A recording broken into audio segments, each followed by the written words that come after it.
Career बनाना, reporter, writer या फिर editor बनना, तो आज ही संपर्क करें आज है रमझाझर में।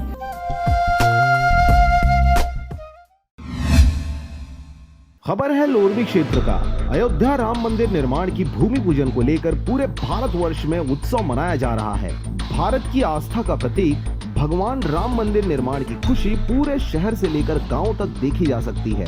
वहीं लोरमी नगर के प्रतिष्ठित राम जानकी मंदिर में भी अयोध्या में हो रही भूमि पूजन को लेकर उत्सव मनाया गया, जिसमें लोरमी विधायक धर्मजीत सिंह भी शामिल हुए। भगवान की आरती में शामिल होते हुए उन्होंने कार्यक्रम को संबोधित करते हुए विधायक धर्मजीत सिंह ने प्रधानमंत्री नरेंद्र मोदी को भी बधाई दिया। वहीं भारत की संपूर्ण जनता की आस्था का प्रतीक भगवान राम को बताते हुए सभी को शुभकामनाएं दिए। देश के लोगों के लिए बहुत ही गौरवशाली क्षण में आज के दिन हमारे माननीय प्रधानमंत्री श्री नरेंद्र मोदी जी ने अयोध्या में एक भव्य राम मंदिर के शिलान्यास के लिए भूमि पूजन किया है।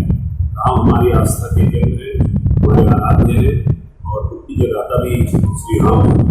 देश के 100 करोड़ लोगों की आस्था राम मंदिर से जुड़ी हुई है और बहुत ही संघर्षों के बाद आज वो सुरक्षण आया है जब राम मंदिर का निर्माण हो रहा है, प्रारंभ हुआ है।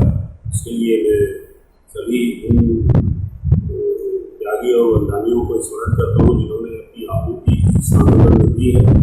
प्रधानमंत्री श्री नरेंद्र मोदी जी को बहुत बधाई देना चाहता हूँ। आरंभ हो गया है इस मंदिर के निर्माण से, बहुत संतोष है और हम लोरमी से हरजीत भास्कर की रिपोर्ट, RJ रमझाझर।